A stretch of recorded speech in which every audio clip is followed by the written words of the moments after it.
Hey, good morning, everyone. Welcome to Market Insider TV on Tuesday morning. It is July the 16th. Brian Hoops with Midwest Market Solutions and our opening TV segment. Thanks for joining us here this morning. Hope you had a good night. Overnight grains down 7 in the corn, 10 and 3/4 in soybeans, and the wheat was mostly 2.5 cents weaker. The stock market's a little higher. Crude oil's trying to recover as well overnight. As we mentioned in our TV segment last night, follow-through selling was noted, and after the bearish outside reversal days, that's an indication we should see at least 1 or 2 days of some follow-through type selling here in these markets. So a lot of the weather forecasters talking that maybe the temperatures are not going to be quite as hot or long-lasting, and taking some of the premium out of the markets that were placed due to not as worrisome weather. Of course, crop ratings came out yesterday. I'll be on RFD TV this morning, 10:15 a.m. Central Time, to discuss all the market action as well as what we can expect for the rest of the week. So tune into that if you have a chance. Corn condition ratings reported 58% good to excellent. That's up a couple from what was expected, 1% improvement from last week.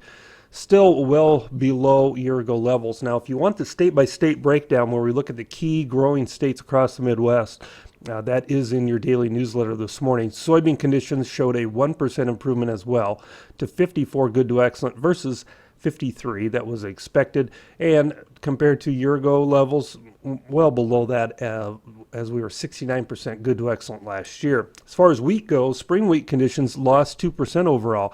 Spring wheat in Minneapolis contract was 1/4 cent higher overnight.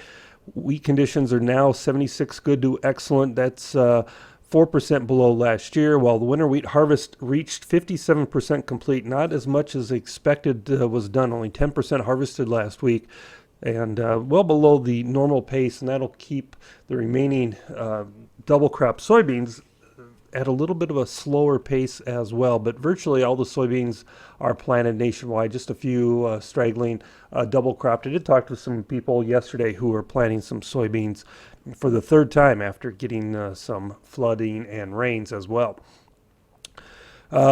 NOPA crush came out yesterday, and as we expected, 148.8 million bushels, well below the trade guess, the lowest since September of 2017, lowest in 21 months, and it was also lower than last month's and year-ago levels. It shows this very slow crush and demand pace that we have for U.S. soy products, and that suggests we should see more weakness in the August supply and demand report. This category for old crop crush should be lowered once again, making our ending stocks a little bit larger from an old crop standpoint, although most of the focus will be, in the August report anyway, on the prevent plant and resurveyed acres that will be distributed that day.